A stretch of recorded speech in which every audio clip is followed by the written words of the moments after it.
اقول لك ابويا، قول ابويا. هذا ابن عمي توحد يتيم. اي ايش معنى ما جايت الطيمره؟ اريد اعرف السبب، هاي ظلت ببالي. انا اقول لك السبب شنو؟ احنا 3 اخوان وعمك هو ابو توحه الله يرحمه، كنا بنفس البيت قاعدين، مرته طلعته وانتم كنتوا صغار، لذلك ما اريد اطيه، لان من اطي اختك اللي راح تبهذلها. ابويا على هذا كلامك الف الحمد لله والشكر من ما صارت لهم، كان صدق شلعوا قلبها وانت اعرف بهاي الامور. هذا توحه؟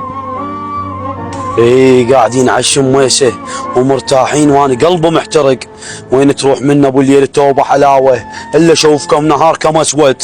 ابو الليل توحه اذا ما تبطل كلمه ابو الليل تعرف شو اسوي لك.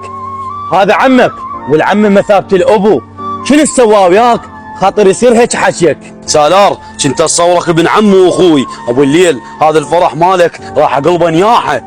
لك توحه لحد الان محترمك، تدري ليش محترمك؟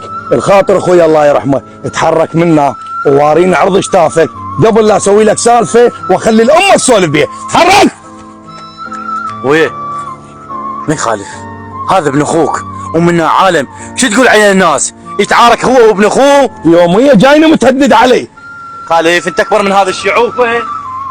شبعنا ابو الليل وما تعطينا مره وتشحتني، بس انا ضام لك مفاجاه ابو الليل اللي هز بيها الدنيا. ها خالو شبيك؟ شو تحكي ويا نفسك؟ خالو شو اقول لك؟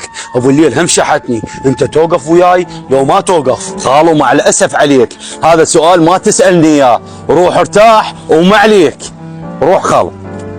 يلا ليوث ابوي خلينا نروح لعمك نتفق عليه يوم العرس. هذاك القاعد هو سالار.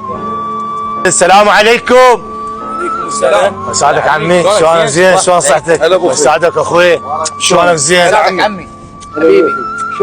شلون صحتكم؟ تعال استريح جو. احنا نريد نمشي. اي احنا جايين بس نتفق وياك على العرس يا يوم. اخوي ابو حلاوه بخدمتك، يا يوم تردونه احنا جاهزين، تجون تاخذون مراياتكم وترحون. خير ان شاء الله. ابو الليل اخوي احنا هذا الاسبوع نعرس ان شاء الله، شاء الله. اذا اراد الله اهل البيت. عمي مبروك عليكم العرس، بس اريد اوصيكم وصيه، دير بالكم من توحه لا يخرب عليكم العرس. ولك سالار شو يريد يسوي توحه؟ ظهره على كسره. سالار وش دعوه مخلي هالقد هميه لتوحه؟ شو يريد يسوي؟ خليه يسوي.